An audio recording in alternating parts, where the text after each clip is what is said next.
Terrorism has the fundamental goal of instilling fear through violence and destruction. And when terrorism is successful, it's, well, terrible. But when it fails, it sure is entertaining, especially when the would-be terrorist is a loser. Allow me to introduce our subject for today. Umar Farouk Abdulmutalab, the underwear bomber. Before we jump into it, if you like this type of content, feel free to subscribe for more of this in the future. I definitely plan on doing more of this, and I hope you like it. Umar Farouk Abdulmutalab is the youngest of 16 children born to wealthy Nigerian businessman Alhaji Umaru Mutalab.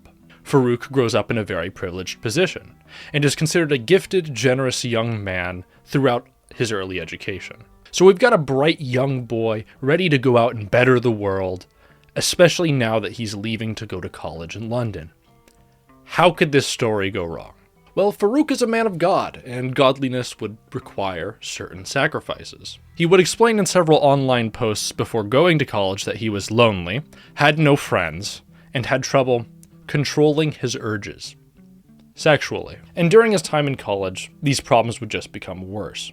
Farouk fell into contact with Islamic extremists, and would adopt increasingly radical beliefs, and have trouble forming relationships romantically and platonically in college. Farouk just wanted to get married so he could have sex in a religiously acceptable way.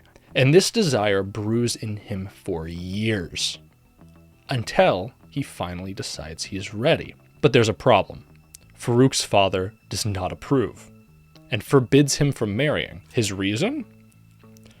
Farouk had not yet earned a master's degree. Nice. So, Farouk, frustrated, and with no real goal in sight, sees only one option. Become a terrorist. He books a flight down to Yemen, telling his dad he wants to go and study Arabic. And what do you know? A month into studying, Farouk tells his papa he wants to leave the school to go study Sharia, Islam's religious law. Farouk's dad, in response, asks, "What the fuck are you doing?" and threatens to cut him off. As it turns out, Farouk had planned to go study Sharia with a colorful group known as Al-Qaeda. Shortly after this conversation with his dad, Farouk cuts all contact with his family. His dad, rightfully concerned about his son's religious views and him just disappearing, contacts the CIA, who put Farouk's name on a watch list, which is going to be really effective. Just wait and see. Farouk spends approximately 3 months with Al-Qaeda, funnily enough appearing in a training video, and then is given a special assignment: a bomb an airplane. Now, this is post 9/11 air travel. How the hell is Farouk going to smuggle a bomb onto an airplane? The plan is to hide the bomb inside of a place no one will want to search. So that's exactly what they do, cramming 80 grams of PETN explosive powder right next to Farouk's willy. With his brand new pair of big boy undies, Farouk boards a plane and leaves Yemen on the 5th of December, ending up in Ghana on the 7th. In cash, Farouk buys a ticket from Ghana to Amsterdam, then Amsterdam to Detroit, departing Ghana on the 25th of December. He arrives at the airport wearing his special undies, and presents himself as a dapper young gentleman. In Amsterdam, Farouk faces his biggest challenge: TSA. He approaches the security checkpoint, no doubt browning his briefs a little bit as his shoes and bags are checked. Suddenly, Farouk is asked to step aside. An agent begins to pat him down. Farouk is questioned while a security agent reviews his documents. And then, Farouk's passport is stamped and he is sent on his way. As it turns out, only watch-listed passengers are sent through explosive trace detection. But wait, wasn't Farouk on a watch list? Yes, he was. Farouk was put into the CIA's Terrorist Identities Data Mart, which is a list of known or suspected terrorists. So why wasn't he flagged at security? Well, this database does not feed into the FBI's terror screening database, which in turn feeds into the no-fly list. On top of this, Farouk's US visa was never revoked, Why? Well, in a galaxy brain play, the CIA thought taking Farouk's ability to enter the country away would damage a wider investigation on Al-Qaeda, so effectively, the CIA let Farouk, a suspected terrorist, just stroll onto a plane. So, given the green light, Farouk boards Northwest Flight 253, a fully occupied Airbus 3030, and sits in seat 19A, a window seat, above a wing, which is right next to the fuel tank. A perfect position for the bomb to take down the airplane. So, he settled in and awaited the moment to execute his plan. Hours later, as the plane is over the Atlantic, an analyst at the National Targeting Center puts together that Farouk was, well, sus, and raises the alarm for him to be met in Detroit. Too little, too late. As the plane makes its final descent to Detroit, Farouk steps away to the bathroom, returning to his seat some 20 minutes later with a blanket wrapped around his waist. Pulling the blanket up over his head, Farouk fishes out a syringe from his pack and injects a liquid into the package sewed into his underwear. He is ready to die. Moments later, passengers hear a series of pops and turn to see a man engulfed in flames. And the plane just descends into chaos. People are screaming that there's a dude on fire. A few people think someone just set off some firecrackers. And then the fire begins spreading. And still, no one's really doing anything. Until passenger Jasper Sharinga jumps into action. He pulls Farouk from his seat and holds him down to the ground, while a few other people are pulling Farouk's pants off, desperately trying to extinguish the fire. All the while, Farouk is just laying there, expressionless, just getting his pants taken off. Eventually, Farouk tells a flight attendant quite plainly and calmly that he's got a bomb. And the flight attendants just cuff him and bring him to the front of the plane. Because, well, I guess obviously the bomb didn't work, right? So it's not much of a danger anymore. So what went wrong? Why didn't the bomb explode? Well, as it turns out, PETN tends to burn, not explode, especially when it's improperly ignited.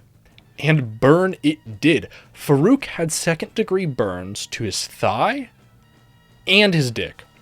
Also, unfortunately for Farouk, size actually matters. And as it turns out, the bomb would have never damaged the aircraft in the first place, even if it did set off and explode properly. The only damage that would have resulted would be a slight rippling on the outer skin of the aircraft, as shown here. And here is the intended effect of a much larger payload of 200 grams of PETN. So effectively, Farouk was sent on a suicide mission with a powdery set of flammable underwear. His stinky undies just didn't have enough force to severely damage the aircraft, even if they did work. By the way, here are the undies they pull off of Farouk, just for your viewing pleasure. Despite this explosive mistake, many other elements of the plan were spot on. Placing the bomb near the wall of the aircraft and above a wing ensured that if the bomb had enough of a punch, the fuel tanks might have been compromised, and the plane would have gone down.